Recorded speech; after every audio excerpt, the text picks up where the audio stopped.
기도입니다. 어머니처럼 하나밖에 없는 내 조국, 어디를 찔러도 내 몸같이 아픈 조국, 이 민족의 마음마다, 가정마다, 교회마다, 사회의 구석구석, 금수강산 자연 환경에도 하나님의 나라가 임하게 하시고 뜻이 하늘에서처럼 이 땅에서도 이루어지게 하여 주시옵소서. 이 땅에 태어나는 어린이마다 어머니의 신앙의 탯줄, 기도의 젖줄, 말씀의 핏줄에서 자라게 하시고 집집마다 이 집의 주인은 오직 예수님이라고 고백하는 민족, 기업주들은 이 회사의 주인은 예수님이시며 나는 관리인이라고 고백하는 민족, 두메마을 우물가의 여인들의 입에서도, 공장 노동자, 바다의 선원들의 입에서도 찬송이 터져나오고 각 학교 교실에서 성경이 필수 과목으로 배워지고 국회나 가기가 모일 때도 주의 뜻이 먼저 물어지며 국제시장에서 메이드 인 코리아는 한국인의 신앙과 양심의 의뢰 보증수표처럼 믿어지는 민족, 여호와를 자기 하나님으로 삼고 예수 그리스도를 주로 삼으며 신구약 성경을 신앙과 행위의 표준으로 삼는 민족, 예수의식과 민족의식이 하나 된 지상 최초의 민족, 그리하여 수십만의 젊은이들이 예수의 꿈을 꾸고 인류 구원의 환상을 보며 한 손에는 복음, 다른 한 손에는 사랑을 들고 지구촌 구석구석을 누비는 거룩한 민족이 되게 하옵소서. 영원한 청년, 대학 청년 선교회 선구자 김중곤 목사의 기도입니다. 어떻게 저 인구 2200명밖에 안 되는 저 머나먼 남쪽의 작은 이름도 없는 섬 출신의 김중곤이 영원한 청년이며 민족을 넘어 세계의 영혼들을 품는 위대한 복음의 선구자가 되었을까요? 그의 배후에는 여인 문준경이 있었습니다. 문준경은 원래 육지 목포에서 태어났습니다. 17살에 얼굴도 한번 본 적이 없는 남자와 결혼하기 위하여 거기서 멀리 떨어진 신안군 앞바다 인구 2200명의 작은 섬 중도로 시집가게 됩니다. 얼굴도 한번 못 오고 17살에 시집 왔는데 남편은 바람둥이였고 이미 첩을 두고 있었으며 이 여인을 아내로 아예 본체 만체 멸시하였습니다. 그래도 시어머니를 모시고 꿋꿋하게 살아가려고 했지만 결국 본인의 몸에 문제가 있었는지 아니면 남편이라는 사람이 아예 이 여자를 거들떠도 안 봤는지 모르겠지만 아기를 가질 수가 없었습니다. 결국 아기를 가질 수 없었던 이 여인은 옛날에는 여자가 아이를 가질 수 없었던 것이 최고의 비극이었기 때문에 결국 집안에서 소방맞고 쫓겨나 다시 친정으로 오게 됩니다. 친정에서 친정어머니 아버지의 얼굴을 볼 낯이 없었던 그 여인은 혼자 나와 삭바느질을 하면서 아기도 낳지 못하고 버림받는 자기의 신세를 한탄하며 슬퍼하며 살던 어느 날 선교사를 통해 예수 그리스도를 소개받게 됩니다.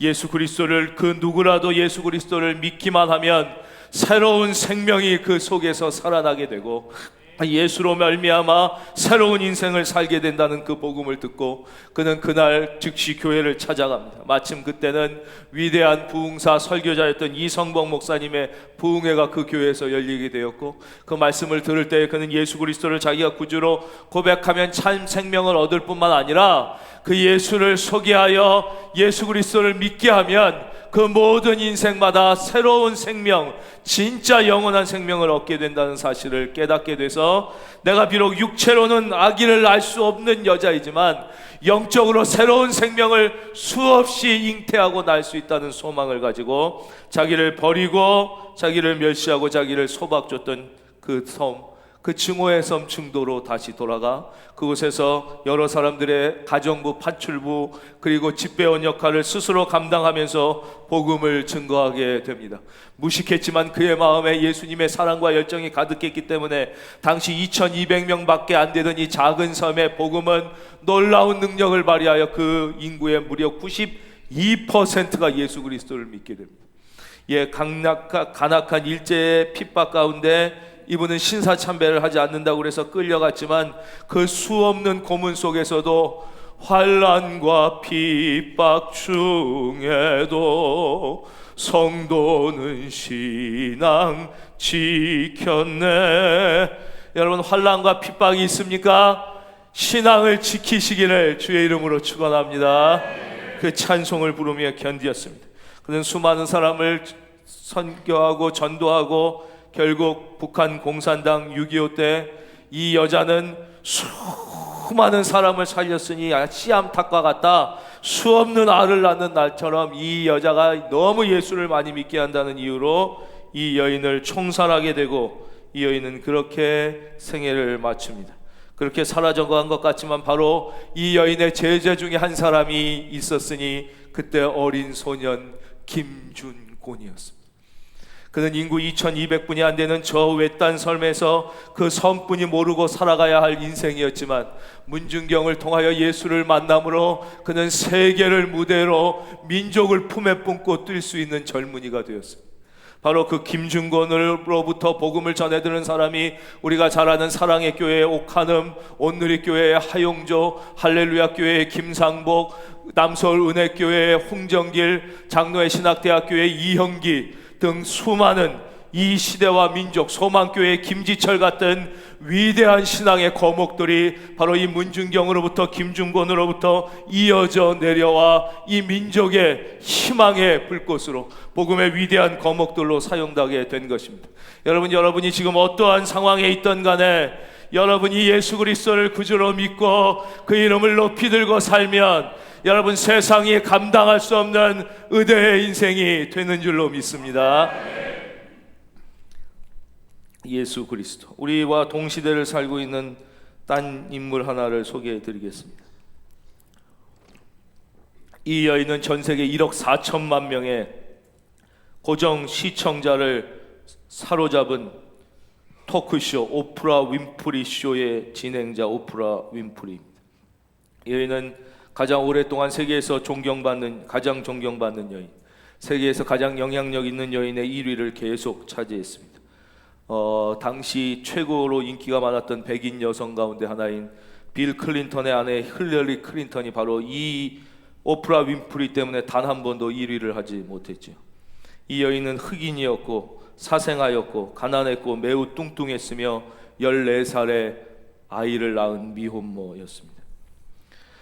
이 여인은 미국 미시시피의 작은 시골 마을에서 아빠가 누구인지도 모른 채 사생아로 태어납니다. 원래 아빠가 있었어요. 아빠는 버넌 윈프리라는 어린 군인이었습니다.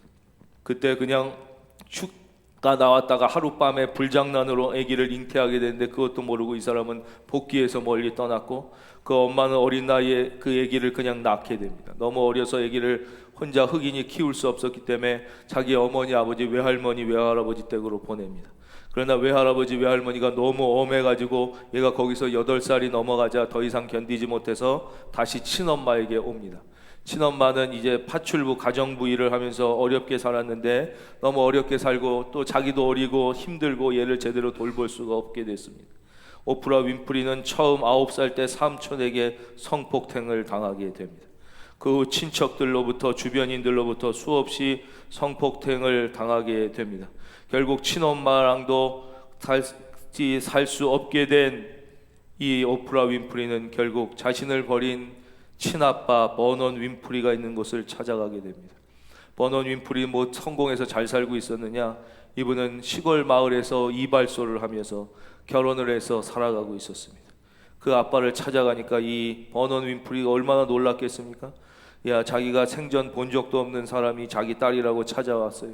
자기도 이미 결혼해서 살고 있는데 이 애도 얼마나 황당했겠습니까?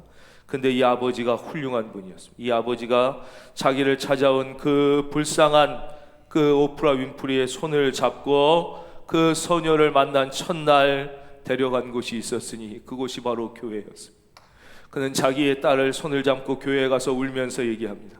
나는 너에게 참 나쁜 아빠였고 지금도 좋은 아빠가 되지 못하고 앞으로도 어쩌면 영원히 좋은 아빠가 되지 못할지도 모른다. 하지만 내가 너에게 오늘 진짜 좋은 분을 소개시켜주고 싶다. 그분은 바로 저기 계신 분, 그는 십자가를 바라보며 딸에게 얘기했어. 바로 예수 그리스도. 네가 이분을 너의 아빠처럼 생각하고 이분의 손을 잡고 나를 대신하여 이분을 따라 살아간다면 너는 평생 그 어떤 좋은 사람을 아빠로 둔 사람보다 더 행복하고 더 의미 있고 더 좋은 성공을, 할렐루야. 그는 예수 그리스도를 소개해 줍니다. 오프라 윈프리는 그의 자서전에서 자기의 아빠 버넌 윈프리는 세상 사람이 볼 때 자기에게 아무것도 해준 게 없는 것 같았지만 자기에게 이 세상 어떤 아빠들보다 가장 귀한 것을 해주고 가장 가치 있는 아빠였다. 왜냐하면 그는 나에게 예수 그리스도를 소개해 주었기 때문이다 라고 고백하고 있습니다. 오프라 윈프리는 그 순간 예수 그리스도를 자기의 평생의 구주로 삼기로 결정하고 고백하고 그를 따르기로 맹세합니다. 그것이 바로 흑인이었고 사생아였고 14살에 미혼모가 되었고 수없이 성폭행을 당했고 고도 비만이었던 한 모든 불행의 요소를 다 갖고 있던 한 여인이 가장 세계에서 영향력 있고 존경받는 여인으로 변화하게 된 바로 예수 그리스도. 여러분, 여기 계신 그 누구라도 예수 그리스도를 만날 수만 있다면, 그분을 나의 구주로 진짜 모셔드릴 수만 있다면 여러분 다 그런 인생 되시기를 주님의 이름으로 축원합니다. 그런데 왜 그런 예수 그리스도는 지금도 사람들에게 이렇게 버림을 당하고 있는 것일까요? 2000년 전에 이스라엘에서 버림받았던 예수님은 왜 오늘도 수많은 사람들에게, 대한민국에서 수많은 사람들에게 멸시와 무시와 버림을 받고 있는 것일까요? 53장 1절, 우리가 전한 것을 누가 믿었느냐? 여호와의 팔이 누구에게 나타났느냐? 우리 사람이 이 예수 그리스도가 버림받은, 그리고 버림받고 있는 첫째 이유는 바로 편견 때문입니다. 오늘 성경 2절은 이렇게 말씀하십니다. 그는 주 앞에서 자라나기를 연한 순 같고 마른 땅에서 나온 뿌리 같아서 고운 모양도 없고 풍채도 없은즉 우리가 보기에 흠모할 만한 아름다운 것이 없도다. 앞을 봐주십시오. 사람의 편견, 사람의 안목, 당장 눈앞에 작은 이익만 바라보는 우리의 얄팍한 시선은 여호와의 팔이 누구에게 나타났느냐? 하나님의 이 구원의 섭리, 하나님의 역사, 하나님의 심오한 축복을 발견할 수 있는 안목이 없었기 때문입니다. 당장 우리는 눈앞의 돈, 눈앞의 이익, 눈앞의 평안, 영원한 생명이 아니라 잠시 이곳에만 팔려있는 우리의 얄팍한 시선과 안목은 하나님의 팔, 하나님의 역사, 하나님의 진정한 구원의 축복을 발견할 수 있는 안목이 없었습니다. 우리는 당장 눈앞의 것, 2절, 그는 주 앞에서 날아나기를 연한 순 같고 마른 땅에서 나온 뿌리 같은 아무 가치가 없어 보이는, 고운 모양도 없고 풍채도 없고 우리가 보기에 흠모할 만한 아름다운 것이 전혀 없어 보이는 예수 그리스도 속에 담겨져 있는 진정한 은혜와 축복을 바라볼 수 있는 안목이 없었습니다. 우리는 그래서 예수를 버렸고, 사람들은 예수를 버렸고 지금도 버리고 있습니다. 사람들은 어떻게 지배받는 저 땅 인도에서, 영국의 사람들은 우리 백인이 아니라 저 지배받는 무식한 땅 인도에 무슨 인물이 있을 거냐고 생각하여 위대한 영혼 마하트마 간디를 찾아내지 못했습니다. 편견이었습니다. 사람들은 어떻게 백인이 아니라 흑인 가운데 위대한 정치 지도자가 나올 수 있느냐는 편견 때문에 저 남아프리카 공화국의 넬슨 만델라라고 이 시대의 모든 사람에게 가장 존경받는 위대한 대통령이 나오는 것을 미리 예측하지 못했습니다. 인간의 편견은 예수 그리스도를 버렸습니다. 두 번째, 예수 그리스도가 버림받은 이유는, 버림받고 있는 이유는 바로 우리의 군중 심리 때문입니다. 그는 멸시를 받아 사람들에게 버림받았으며 강고를 많이 겪었으며 질고를 아는 자. 요한복음 8장에 30이 갓 넘었던 청년 예수를 이렇게 사람들은 50대의 중년으로 바라보고, 예수님의 얼굴은 요즘 우리가 좋아하는 젊음의 얼굴이 아니었습니다.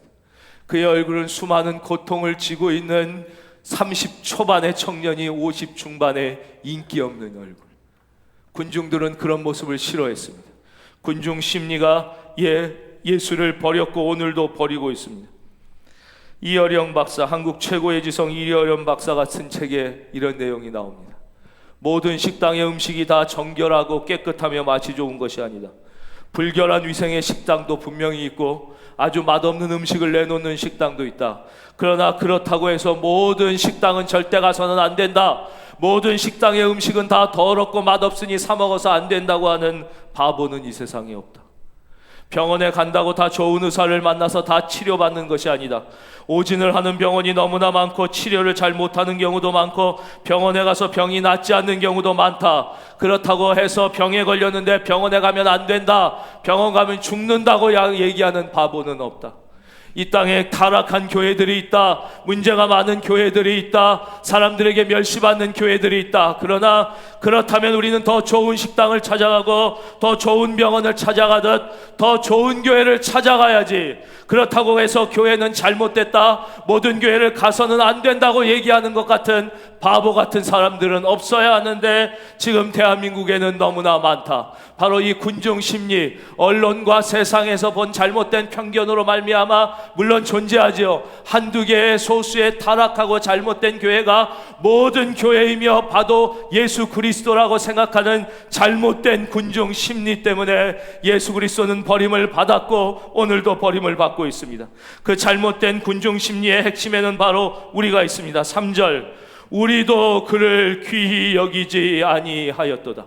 예수님을 믿는다고 하고 교회에 나와 있는 우리조차도 이제 더 이상 예수님을 가장 귀히 여기지 않고 나의 이익, 나의 취업, 나의 자녀의 교육이나 나의 얄팍한 휴가를 위하여 예수님보다 세상을, 예수님보다 돈을, 예수님보다 내 자신을 더 귀히 여기며 예수님을 멸시하고 있는 모습을 보는 수많은 군중들과 그 군중 심리에 의하여 예수님은 멸시함을 받았고 버림을 받았고 오늘도 버림을 받고 있는 것입니다. 여러분, 여러분의 마음속에 이제 우리라도 예수를 귀히 여길 수 있기를 주님의 이름으로 축원드립니다. 그러면 예수님은 이렇게 멸시를 받고 버림을 받았는데도 왜 십자가를 지셨는가 하는 것입니다. 그분은 그럼에도 불구하고 왜 고난을 당하셨나 하는 것입니다. 4절, 그는 실로 우리의 질고를 지고 우리의 슬픔을 당하였거든. 성경은 4절에서 두 가지의 특별한 단어를 우리에게 부각시켜 말씀하고 계십니다. 그 하나는 질고라는 단어이고 또 다른 하나는 슬픔이라는 단어입니다.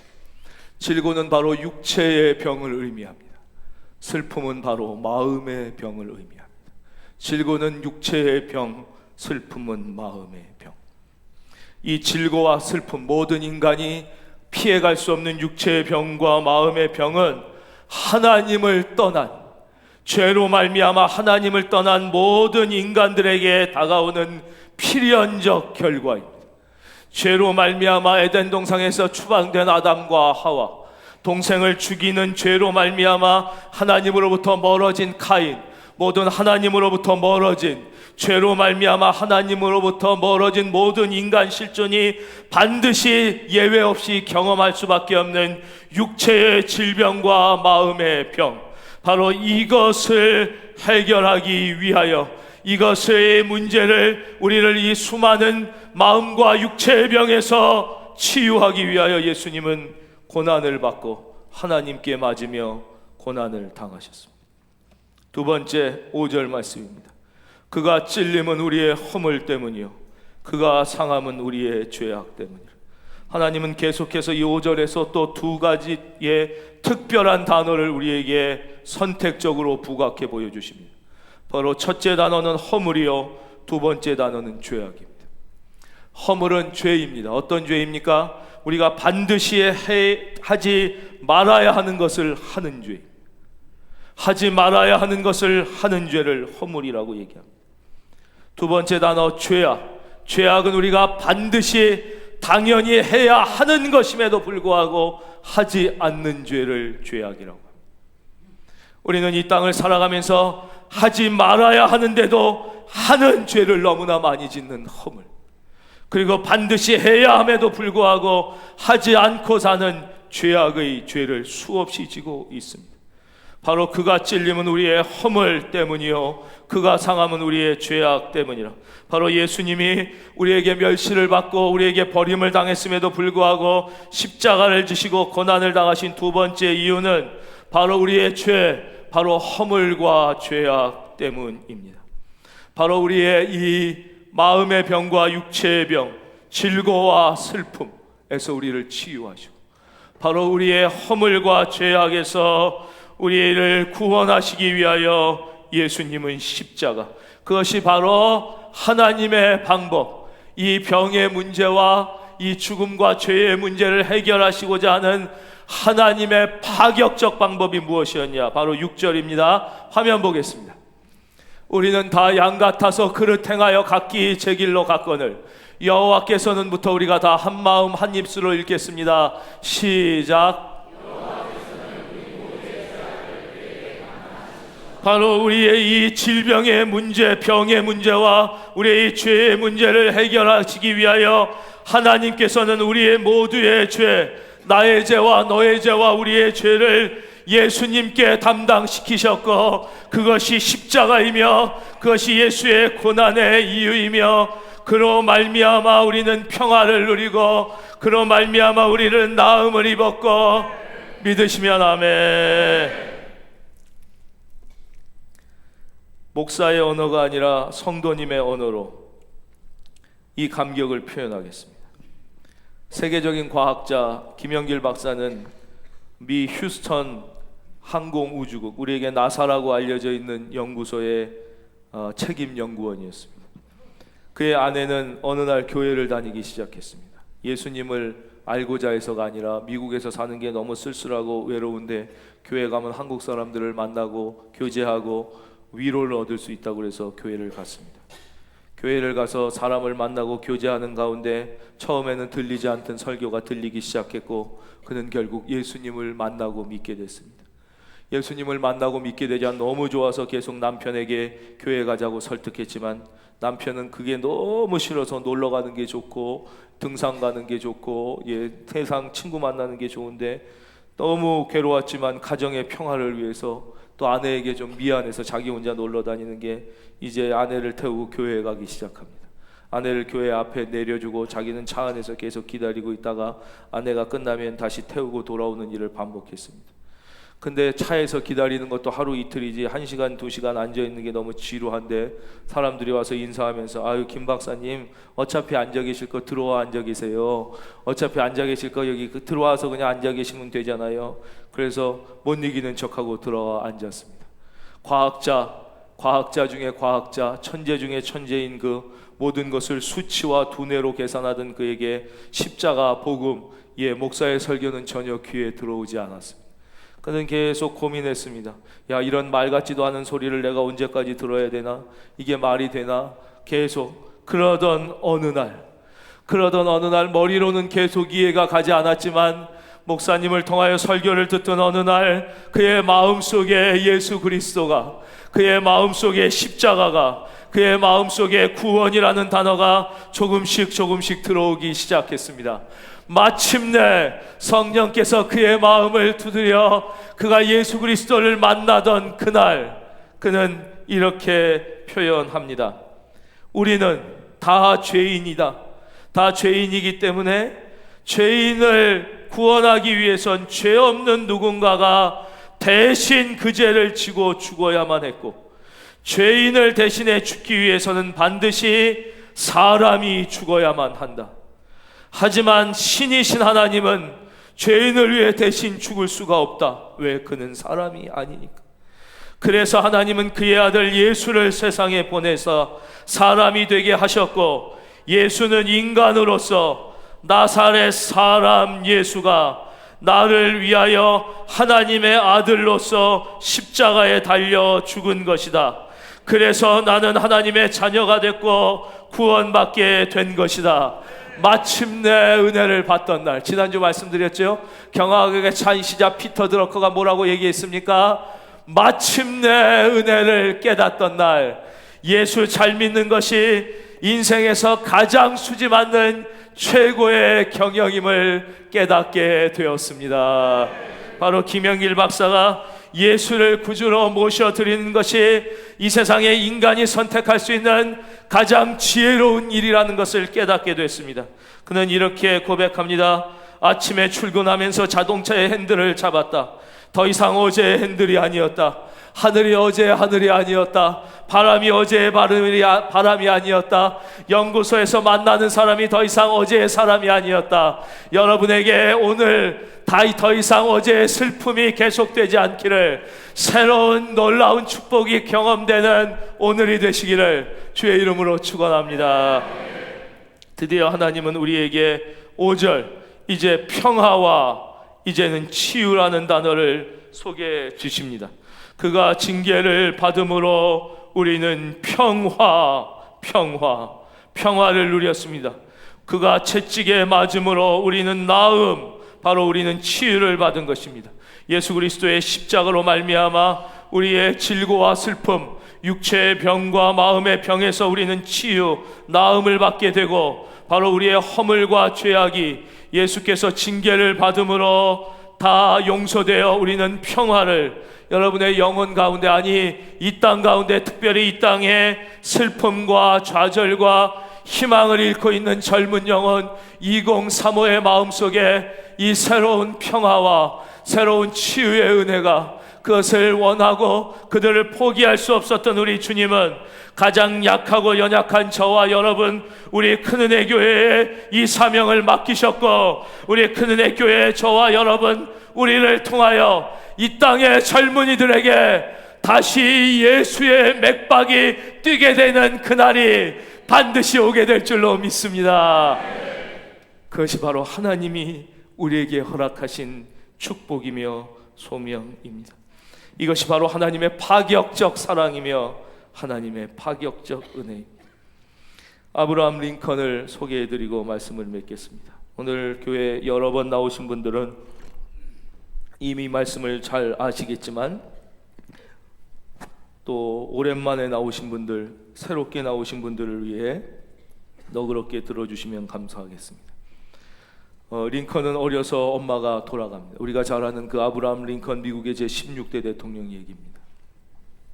엄마가 돌아가시자 그 링컨뿐만 아니라 많은 동생들, 도저히 혼자 키울 수 없었던 아버지는 어려운 구두수선공이었지요. 새 여인과 재혼을 하게 됩니다. 그것이 링컨에게는 큰 상처요 아픔이었습니다. 나의 사랑하는 엄마가 돌아가시자 이렇게 아빠가 딴 여자를 데려와서 자기 부인으로 삼는다는 게 너무 고통스러웠습니다. 근데 더 미운 것은 엄마가 살아계실 때 별로 친절하지도 않았던 아빠가 새엄마가 오니까 너무 친절하고 집에 일찍 들어오고 잘해주는 모습을 보자 속에 아빠에 대한 미움이 막, 너무 아빠가 믿고 새로 들어온 그 여자가 너무나 원수처럼 미웠습니다. 또 너무나 서운한 것은 자기들을 그렇게 낳아주시고 길러주시다가 고생만 하시고 엄마는 돌아가셨는데, 철 모르는 동생들은 새엄마가 들어와서 잘해주니까 그 아줌마를 막 엄마라고 부르면서 엄마 그러고 따라다니는 것이 너무 동생들도 꼴보기가 싫었습니다. 링컨은 삐뚤어져 나가기 시작합니다. 그는 아빠에게 반항하기 시작하고 동생들을 때리기 시작하고 엄마를 미워하기 시작했습니다. 그러던 어느 날 그 엄마는 링컨을 부릅니다. 그리고 링컨의 이름 아브라함이잖아. 에이브라함 이름을 부르면서 얘기합니다. 에이브라함아, 나는 네 마음을 이해한다. 나라도 그랬을 것이다. 내가 너라도 모르는 아줌마가 왔는데 아빠는 그 네 사랑하던 엄마를 다 잊고 그 아줌마한테만 잘해주는 모습을 보면 속상하고 아빠가 믿고 그 여자가 미울 것이다. 그 낳아주시고 길러주신 엄마의 사랑은 다 잊어먹고 그 새로 들어온 아줌마가 좀 친절하게 해준다고 엄마 부르며 따라다니는 동생을 보면 나 같아도 믿고 섭섭할 것이다. 나도 그랬을 것이다. 그런데 링컨, 내가 너에게 선물을 하나 주고 싶다. 그것은 바로 나를 사랑하라는 게 아니라 너를 지금도 너무나 사랑하고 계시다는 하나님의 사랑의 편지이다. 그리고 그 어머니는 링컨에게 성경을 선물합니다. 이 성경 속에서 너를 사랑하시는 하나님을 만나라. 바로 링컨은 다시 그 성경 속에서 살아계신 하나님, 자기를 너무나 사랑하시는 하나님, 그 독생자 예수 그리스도를 자기에게 내어주신 하나님의 파격적 사랑과 은혜를 경험하게 됩니다. 바로 우리가 잘 아는 인류의 가장 위대한 보편의 가치, 인간이 인간을 억압하는 노예 제도와 싸워 승리한 아브라함 링컨의 이야기입니다. 여러분, 그 시간이 한참 흘러 미국 최초의 흑인 대통령 오바마가 대통령이 되면서 선서할 때 어떤 성경, 바로 그때 링컨이 새엄마에게 받았던 그 성경, 링컨의 성경 위에 손을 얹고 그가 취임 선서를 하지 않습니까? 좋아하는 사람도 있고 싫어하는 사람도 많지만 지금 현재 미국의 대통령 트럼프도 대통령 취임할 때 그도 나도 링컨의 성경, 링컨의 성경을 갖고 또 한 권 더 했어요. 그분은 자기 할머니에게 선물 받은 성경도 같이 하고 싶다고 그래서 생긴 대로 욕심이 좀 많은 분이라 이렇게 두 권 위에 손을 얹고, 여러분, 나도 그랬을 것입니다. 여러분, 나도 만약에 하나님에게 너무나 섭섭한 경험을 하게 된다, 예수 그리스도를 내가 믿었는데도 하나님이 나에게 너무나 섭섭하게 한 것처럼 느껴질 때 나도 그럴 것 같습니다. 내가 여러분이라도 그랬을 것 같습니다. 내가 이 시대의 2035 청년이라면 교회마다 들려오는 저 수없는 타락과 인간의 다툼의 소리를 들을 때 나도 교회를 떠났을 것입니다. 이 교회가 세상 속에 빛이 되지 못하고 오히려 어두움에 일조하고 있다는 그런 수많은 이야기를 언론과 세상과, 그리고 예수는 믿는다고 하지만 돈을 예수님보다 더 사랑하는 자기 엄마 아빠의 모습을 보며 자랐다면 나도 교회를 떠났을 것입니다. 나도 그랬을 것입니다. 그러나 여러분, 그 새엄마가 그 링컨에게 준 성경, 그럼에도 불구하고 하나님은 우리의 영원한 유일한 좋으신 아버지이십니다. 오직 예수 그리스도는 그럼에도 불구하고 모든 자에게, 그 이름을 부르는 모든 자에게 풍요하신 유일한 구원의 길이십니다. 그럼에도 불구하고 오직 예수 그리스도만이 인간을 허무와 죽음에서 구원해 주실 수 있는 유일한 분이심을, 할렐루야, 우리는 이야기하지 않을 수 없습니다. 사랑하는 성도님, 이제 더 이상 그 아픔에 머물러 있지 마십시오. 여러분, 혹시 하나님 앞에 섭섭한 마음이 있었다면, 교회 앞에 섭섭한 마음이 있었다면 다시 여러분의 시선을 들어 사람이 아니라 하나님을, 사람이 아니라 예수 그리스도의 손을 잡으실 수 있기를 주님의 이름으로 축원합니다. 그래서 여러분의 인생 가운데 바로 문준경 같은, 김준공 같은, 오프라 윈프리 같은, 아브라함 링컨 같은 그 아픔과 슬픔과, 그렇죠, 그 눈물을 딛고 일어서 다시 한번 하나님이 준비하신 그 평화와 감격의 세계의 삶을 살아갈 수 있는 은혜와 축복이 저와 여러분 모두 위에, 앞으로 이 땅의 젊은이들 위에 다시 임하게 되시기를 예수님의 이름으로 축원합니다.